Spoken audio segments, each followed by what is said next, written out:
Saudi अरब का एक गांव लैना, जहां पर हजरत सुलेमान अलैहिस्सलाम के लश्कर के लिए जिन्नात के खोदे हुए 300 कुएं भी मौजूद हैं। इनमें से बेशतर अगरचे नाकारा हो चुके हैं, मगर 20 कुओं से अब भी लोग मीठा पानी हासिल करते हैं। जिन्नात ने ये कुएं जमीन की बजाय सख्त तरीन चट्टानों को तोड़कर बनाए थे, जिस पर अब भी माहिरीन हैरान हैं। इन अजायबात को देखने के लिए दूर दूर से सयाह इस इलाके का रुख करते हैं। अल अरबिया की रिपोर्ट के मुताबिक सऊदी अरब का ये तारीखी गांव लैना ममलकत के शिमाली शहर रफा से 100 किलोमीटर के फासले पर वाक़े है।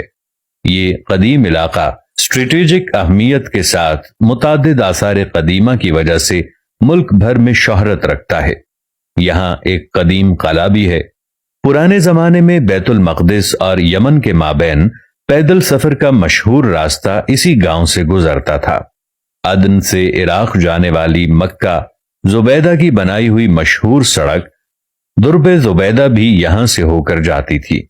अब भी सैर व तफरीह के शायकीन बड़ी तादाद में इस इलाके का रुख करते हैं। सऊदी मुहक्किक हमद अल जासिर का कहना है कि इस कदीम गांव में हजरत सुलेमान अलैहिस्सलाम का लश्कर भी उतरा था। सुलेमान अलैहिस्सलाम जब अपना लश्कर लेकर यमन जा रहे थे तो यहां ठहरे थे। इस बेआबो गया इलाके में लश्कर को पानी की जरूरत पड़ी तो हजरत सुलेमान अलैहिस्सलाम ने जिन्नात को हुक्म दिया कि वो हंगामी तौर पर कुएं खोदें, तो जिन्नात ने चट्टानों पर मुश्तमिल सख्त तरीन जमीन में 300 कुएं खोद दिए थे। ये इंतहाई गहरे कुएं अब भी असली हालत में मौजूद हैं, जिन्हें जमीन पर अब भी अपना वजूद रखने वाला मोजज़ा करार दिया जाता है। जिन्नात ने चट्टानों को काटने के लिए ड्रिल मशीन की तरह कोई आला इस्तेमाल किया था, जिसके निशानात अब भी कुओं के चारों अतराफ वाज़ेह तौर पर देखे जा सकते हैं।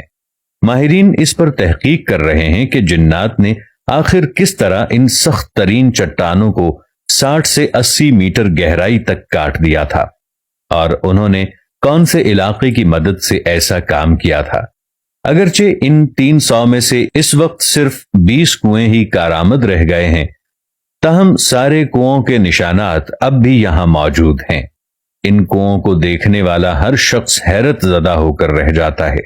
तारीखी रिवायात के मुताबिक जब हजरत सुलेमान अलैहिस्सलाम अपने लाव लश्कर समेत यमन जा रहे थे तो वो यहां दोपहर के खाने के लिए उतरे थे। लश्कर में जिन्नात की फौज भी शामिल थी। जब लोग प्यासे हुए तो हजरत सुलेमान अलैहिस्सलाम ने जिन्नात की फौज के कमांडर सब्तर की तरफ देखा तो वो हंस रहा था।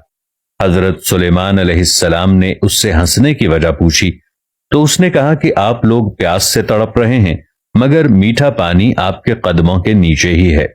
हजरत सुलेमान अलैहिस्सलाम ने सब्तर को पानी निकालने का हुक्म दिया तो थोड़ी देर में उसने अपनी फौज की मदद से 300 कुएं खोद दिए और सैयदना सुलेमान अलैहिस्सलाम का पूरा लश्कर सैराब हो गया। मारूफ मौर्रिख याकूत हमूदी के दौर तक ये सारे कुएं मीठे पानी से लबालब भरे हुए थे।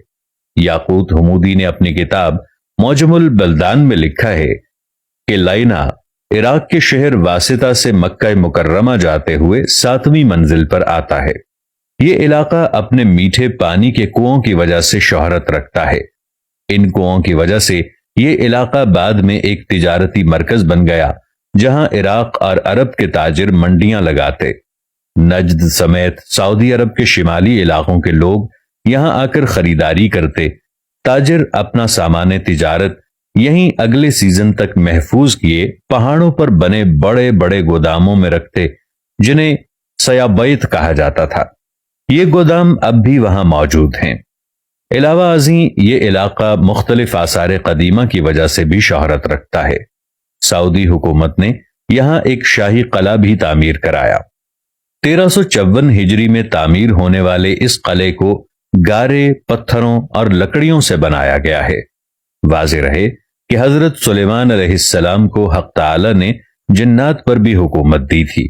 जिन्नात ने उनके हुक्म से बैतुल मक़दिस की तामीर में हिस्सा लिया था। वो दूर दराज से पत्थर और समुंदर से मोती निकाल कर लाते। इनकी तामीर करदा इमारतें अब भी मौजूद हैं। اس کے علاوہ بھی حضرت سلیمان علیہ السلام جنات سے بہت کام لیتے تھے، جس کا ذکر قرآن کریم میں واضح طور پر کیا گیا ہے۔